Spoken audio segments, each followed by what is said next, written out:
For me. Get it yourself. Hitler. I heard that, Burns. I've a bit of a problem finding Doreen's money. How come? She's got...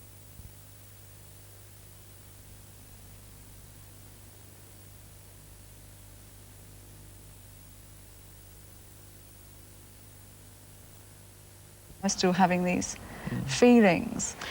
Was the basic feeling one that you were rejected, perhaps by your mother or by your father or by both, I don't know? Was it a painful and a sorrowful feeling? Well, I couldn't recall it. I mean, maybe if I sat down and thought about it now, I can't recall that feeling of rejection. But maybe with some of the behaviour of my partner triggered off that memory. Did you behave badly towards your brother when you were growing up together? Did you give him a hard time? Yeah, I think I probably did, but What sort of things did you I think do it was to quite him? equal. Well, I can remember when he was a baby and he was in the pram. We had these, those days you had this great big massive sort of pram that was very, very bouncy. And I'd really bounce this pram, hoping he'd fall out of it. Bounce right out and smash his head on the tarmac. Until Mum came along and sort of caught me at it. Or I can remember this very clearly, sort of squeezing his hand ever so tightly, but so tight that he'd scream, and then I sort of let go. Well, I'm not really like that. You were loving him to death. Wasn't me, Mum. Sort of thing. You were giving a really hard Yes, hug. yeah. I can see that. And Are you friends with him today? So that's resolved a little bit as you've moved apart. Yes, I don't feel...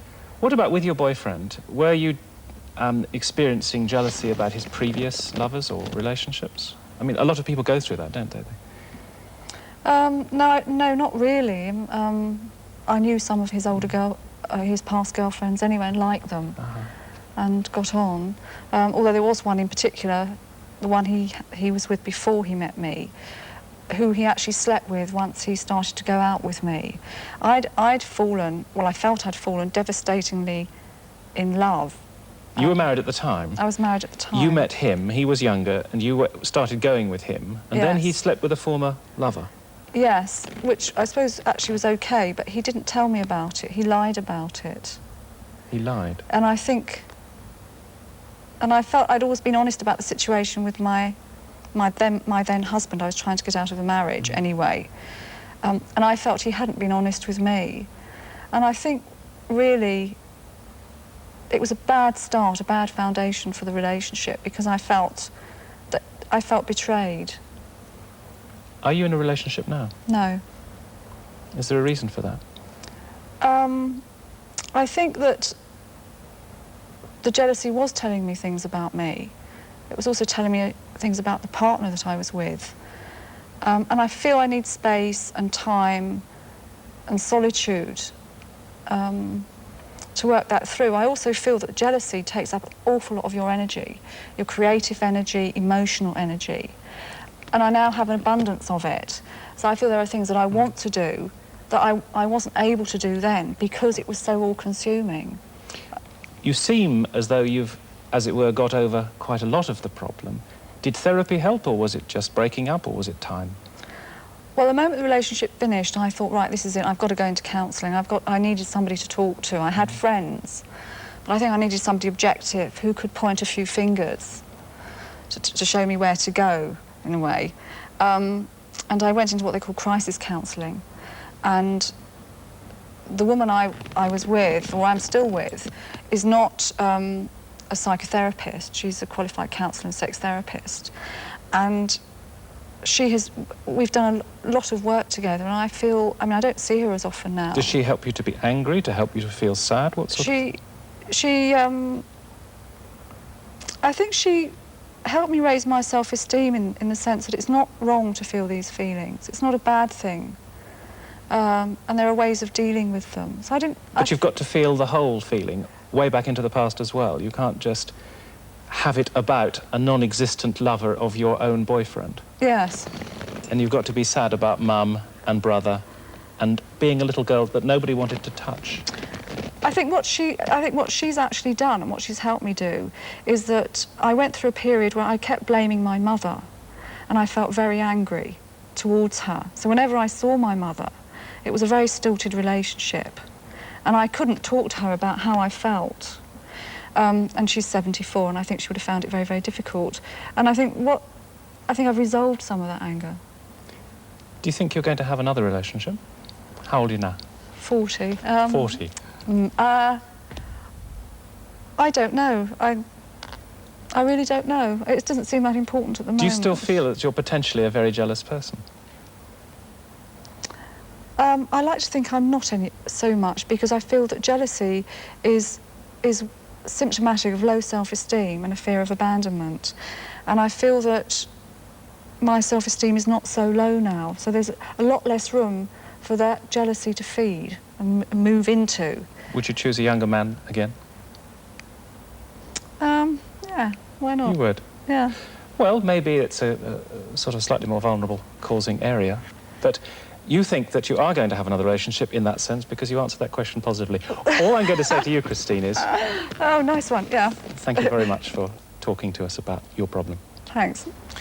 And if you or someone you love has a problem with jealousy and you think you'd benefit from some sort of counselling, then get in touch with Relate Marriage Guidance on this number. That's 0788 73241. 0788 73241. Now, despite their name, you don't have to be married, and you can be counselled with or without your partner. Many people believe that jealousy stems from a feeling that you don't matter, you don't count, and may be based perhaps on a history of rejection or abandonment. It must be true that the more you feel secure, the better you cope with any feelings of jealousy. Chris Kell is a counsellor who's made a special study of the causes and perhaps the cures of jealousy. Chris, you work as a counsellor in the home counties? I do. You've heard what Christine has said about her story. How do you go about helping somebody who's really in a turmoil inside and perhaps making themselves sick at parties because of their feelings in this area? I think the most important thing is to value the feeling of jealousy, to know that it is a normal reaction to feelings of fear that we might be abandoned, or that a particularly valuable part of a relationship is under threat. And when we feel jealousy, which encompasses a number of different emotions, like anger and pain and fear and feelings of betrayal, that those are a significant pointer to something to take into account, both in ourselves and perhaps in the relationship. So although they're a pain and they are a panic, they're also an opportunity. They are, and I think one of the things that makes it really difficult at the moment to cope with feelings of jealousy is that we tend to feel that the feelings themselves are not acceptable. Are you saying, though, that all feelings of jealousy are the same in that they are, as it were, normal and we can learn from them? I mean, take Angela, you've written to us here. You're in Tonbridge in Kent, and you say that your boyfriend keeps saying that you're having affairs with every man that you meet, from your cousin to a counter clerk in the local post office. He bullies you, he pushes you around, and he says if you ever do have an affair of any kind, he'll kill you. And Dagmar, you also wrote to us, and you said that when you got together with your bloke originally, that you told him that you were a virgin. Later on, because that wasn't true, later on he found out. Then he quizzed you about all your previous lovers, even dug up the beach where you first made love with your last boyfriend, and he's going completely bonkers. Now, is that normal? Is that stuff that these men can learn from? Is that what you're saying? Well, I think the feelings of jealousy are normal, in that when we create a strong attachment to someone, we are naturally frightened if that attachment is under threat. There may be levels of behaviour which are extreme with regard to jealousy, but my experience is that those extremities tend to come when the feelings have been denied, either by ourselves, thinking that we shouldn't be feeling that way, or by the partner that we're with, saying, oh, there's nothing to worry about, why are you feeling jealous about that? Basically telling us... Or don't feel jealous. Or don't feel jealous, you're stupid. And I think culturally, that's the situation that we're in at the moment, that we're actually making the feelings of jealousy abnormal. We're saying that if you feel jealous, you are a jealous person. We're problemizing the person instead of dealing with the feelings of jealousy. So you're saying you feel jealous, for example? I feel jealous, and I imagine you feel jealous too. It might be useful to say something here about the difference between jealousy and envy, because people often use the two words yes. interchangeably. Envy is if I see in you something which I think I haven't got myself. Like my and splendid that I tie, want. for example. Like your wonderful clothes, right? And I would like those. So it can be a two-person relationship.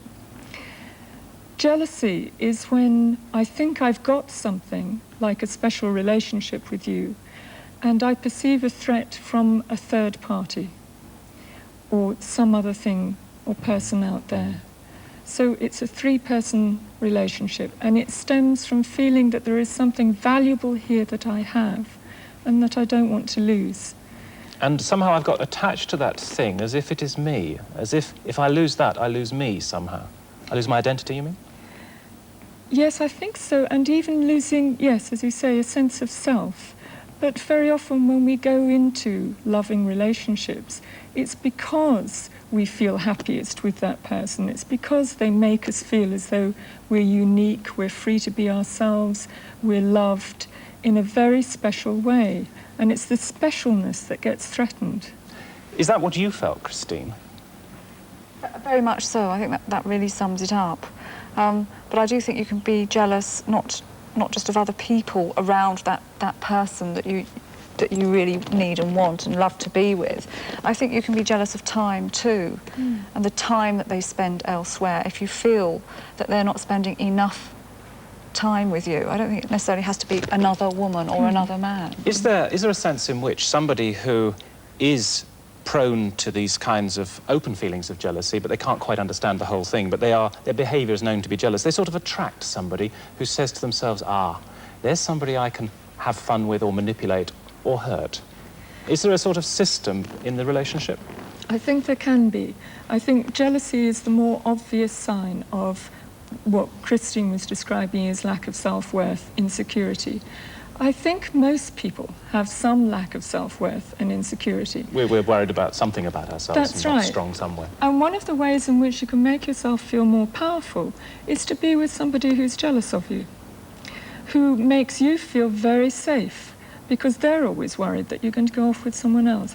That's a very safe and powerful position to be in. And you end up saying, your feelings are stupid, I'm really normal, and you know, you've got to buck your ideas up, and I'm telling you how to be better, I mean, it is a very powerful and a very comfortable situation. Absolutely. Without maligning people who are not here, is that a little bit... I think that's absolutely right. I think this element of collusion can be quite strong in a relationship where there is a strong element of jealousy. Looking back now, I feel that there was very definitely an element of manipulation, and yet when you're the jealous person, you become the problem in the relationship, and you're seen as the one who is controlling and manipulating. Whereas looking back now, I think quite often that wasn't quite the case. OK, we can't put everybody into therapy or counselling. We wouldn't want to do that. How are we going to deal with this? Because it happens, it's normal, it happens in many families. What are we going to do about it? Well, I would say, firstly, respect your own feelings and respect the feelings of your partner. Just as the jealous person wants to be heard, so does the person who perhaps wants more freedom or who is attracted elsewhere. Specifically, what do you do then? I mean, do you actually say, oh, I can see you're in your jealous phase at the moment. That's OK. I can adjust to that. Is that what you're saying? I think even that can sound like a put down. OK. I think it's, let's talk about this. Express your feelings in the way that is most meaningful to you, and then perhaps let's look at how we can both work to make a safe environment and a free environment for both of us. Are you saying, when you say also work on the person who wants more freedom, are you saying that some people, for example, would be all right having extramarital affairs? Yes, I think that some people can manage that in their relationships, and I think it takes a great deal of hard work to keep and maintain trust. But it is possible, and I think it comes about with a loving, genuine acceptance. What would you like to see happen, I mean, to make the world a safer place for somebody like you? Well, I think that for a jealous person, you have to somehow build up your own feelings of self-worth. I think that's one way of combating it. Do you need help for that? You can have help. You can be counselled, but I think it's spending time with people who like you, enjoy your company, will tell you that's how they feel about you. Not to spend time with people who make you feel bad about yourself. To keep trying to learn and accomplish new things. Should it be saying things like to other people, saying, I'm a jealous person, or very often I don't feel very strongly or well about myself? Actually, it's sort of taking down the barrier. Yes, I think you've got to be very selective who you say that to, because I think they can actually... some people will put you down for that and see you as weak. And do you think there should be a special agency for jealous people? Well, I'd like to see a sort of jealous helpline, so that when a person is in the throes of anguish, jealous anguish, they can actually pick up a phone and... Would you like to take such calls? Would I like to take such calls? Would you deal with them? Indeed, I think it'd be very useful. OK, well, if you would, perhaps we'll see whether we can arrange something in this area, get something off the ground there.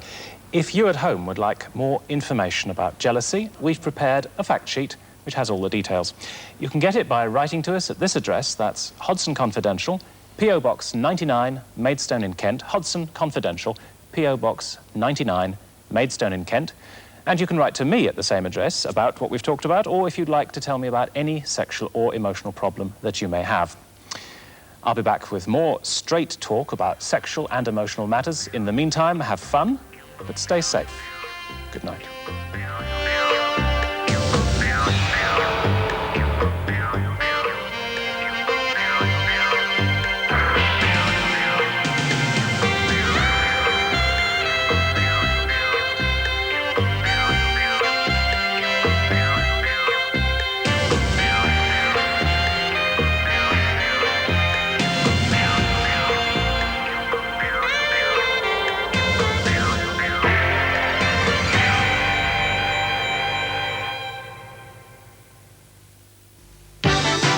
Read any good books lately? Well, if you're looking for a few tips, stay tuned, because after the break, Josephine Hart and guests talk about books for my bedside.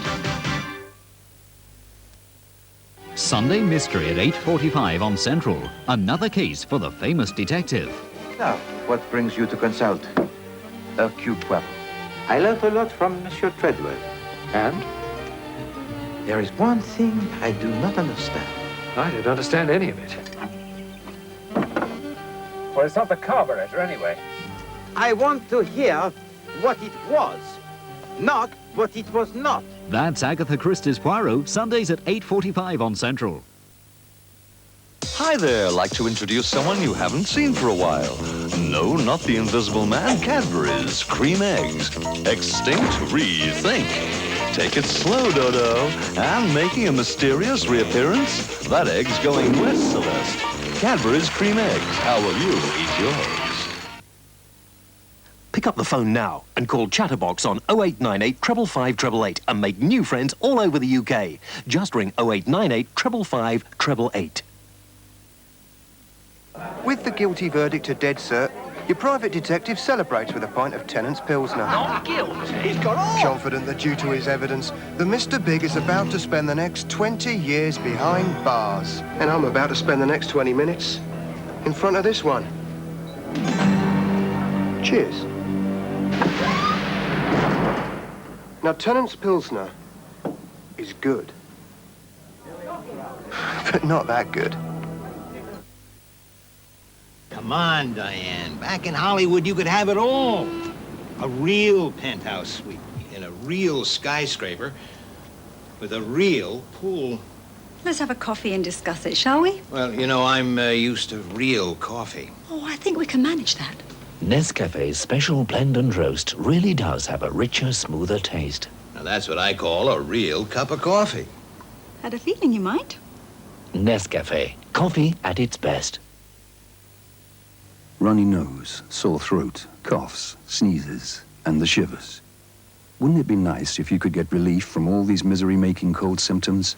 Well, you can, with Day Nurse and Night Nurse. Day Nurse relieves your symptoms without causing drowsiness throughout the day. And Night Nurse relieves them during the night. So help say good riddance to bad cold and flu symptoms with day nurse and night nurse from Beecham.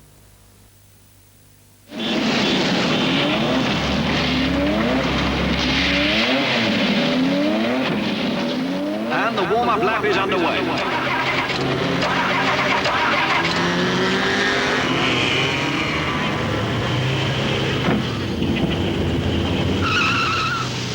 From 0 to 62, the new Montego 1.6L is 1.5 seconds quicker than the new Cavalier 1.6L. It has a restyled front and back, tinted glass, a completely redesigned interior, and a new 5-speed gearbox. And the red car has it.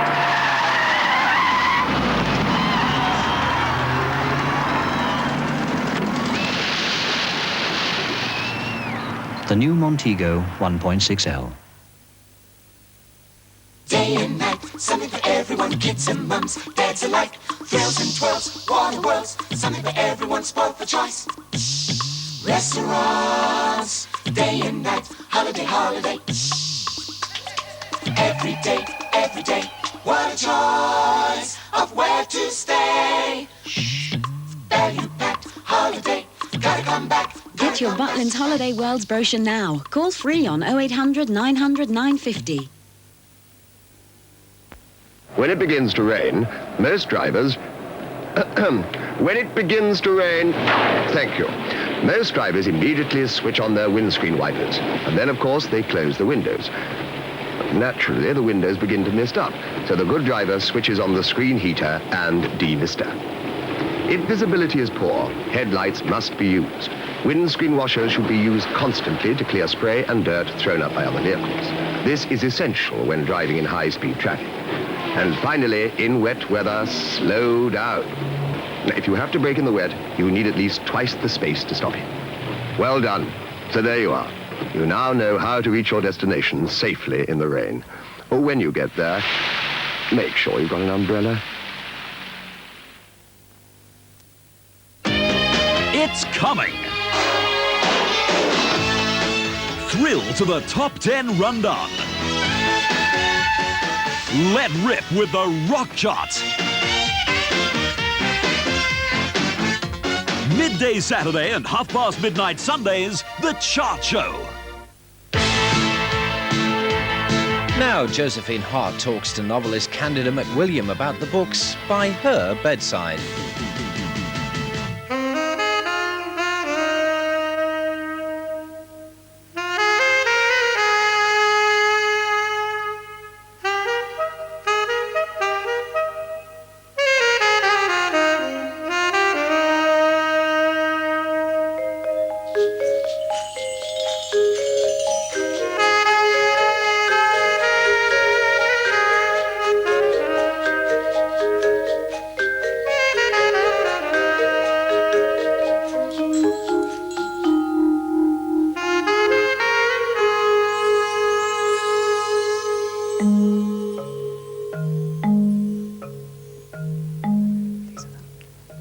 Hello.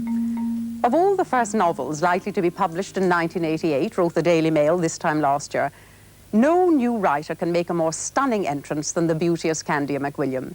Her book, A Case of Knives, an intricate tale of deception focused on the obsessions of a homosexual surgeon, won almost universal acclaim. One critic said reading it was not unlike gorging yourself on creme brulees into which razor blades have been shredded. Her new novel, A Little Stranger, about a neurotic English nanny, is published next week. Can she pull it off again? Welcome, Candida McWilliam. Thank you. Are you more nervous because it's your second book, or do you feel you can pull it off again? Oh, nothing like this took place with the first one, of course. No question of pulling it off. I hope it succeeds. But is it actually a more nerve-wracking thing because there's something to lose now? Certainly. One of the themes that is very prevalent in A Little Stranger is beauty, and I noted when I was reading all the reviews of the first novel that they kept referring to the beauteous Candida McWilliam, glorious Candida McWilliam. Do you find that